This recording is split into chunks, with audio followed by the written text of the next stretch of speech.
ஓம் சக்தி. எதற்காகவும் அவசரப்படாதீர்கள். நேரம் வரும்போது தானாகவே அது நடந்தேறும். அன்னை நாம் கேட்பதையெல்லாம் கொடுப்பதில்லை. நமக்கு எது மிகச் சரியான தேவையோ அதை மட்டுமே கொடுக்கிறாள். நீ தேடும் அனைத்தும் உன்னுள்தான் இருக்கிறது. நீ நாடும் விதத்தில் அது செயல்படும். மனித மனம் விசித்திரமானது. தன்னிடம் உள்ள வைரக்கல்லை உதாசீனப்படுத்தி அடுத்தவனிடம் உள்ள உப்புக்கல்லுக்கே ஆசைப்படும். போதிக்கும் போது கற்றுக்கொள்ளாத பாடத்தை பாதிக்கும் போதுதான் கற்றுக்கொள்கிறோம். தவறான வழியில் செல்பவனை வாழ்த்தியும் நேர்மையான வழியில் சென்று தோற்பவனை தாழ்த்தியும் பேசும் சமுதாயம்தான் குற்றங்களுக்கு காரணம். எந்த ஒரு சூழ்நிலையிலும் நீ பொறுமையாய் இருக்கிறாய் என்றால் அதற்கு கவலைப்படாதே.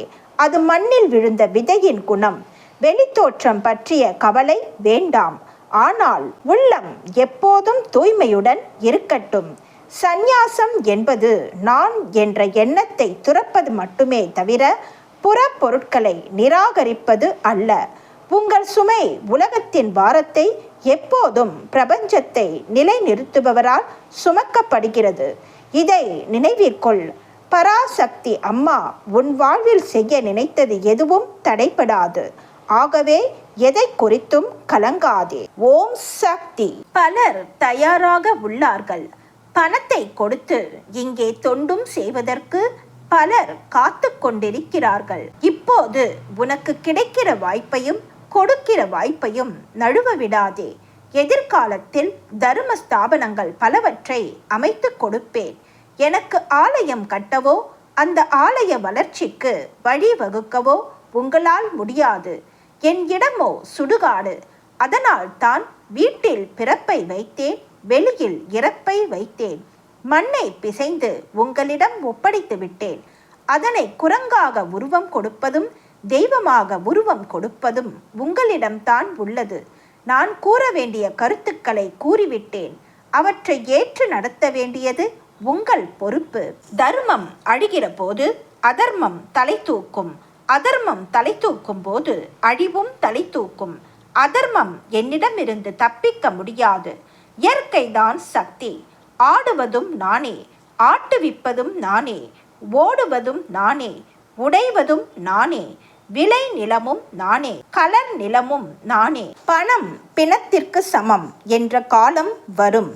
தங்கத்திற்கும் வைரத்திற்கும் மதிப்பு இல்லாமல் போய்விடும். வெட்டு கொத்து வம்பு தும்பு எல்லாம் நடக்கும்.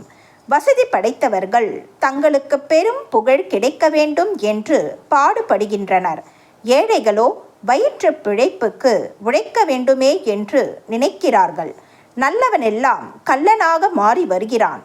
பணத்திற்குத்தான் இன்று அதிக மதிப்பு. உண்மைக்கும் உழைப்பிற்கும் இன்று மரியாதை இல்லாமல் போய்விட்டது. ஆன்மீகம் வளர வேண்டும்.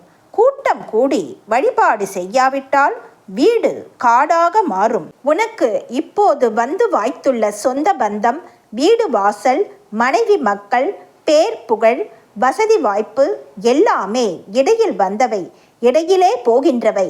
இதற்கெல்லாம் அழாதே. ஆதிபராசக்தியின் கருணை ஒன்று மட்டும் இருந்தால் போதும் என்கிற இந்த ஒரு கருத்தை மட்டும் எப்போதும் புரிந்து வைத்துக்கொள். வேலியே பயிரை மேய்கின்றது. நெருஞ்சி முள் குத்தினால் பரவாயில்லை, காரமுள் குத்தினால் என்ன ஆகும் என்று வேலிகட்கு தெரியவில்லை. தன் வீட்டு வாசற்படியே தன்னை இடிக்கும். தன் வீட்டு மின்சாரமே தன்னை தாக்கும். எப்படி ஏமாற்றலாம் என்றுதான் நினைக்கிறார்கள்.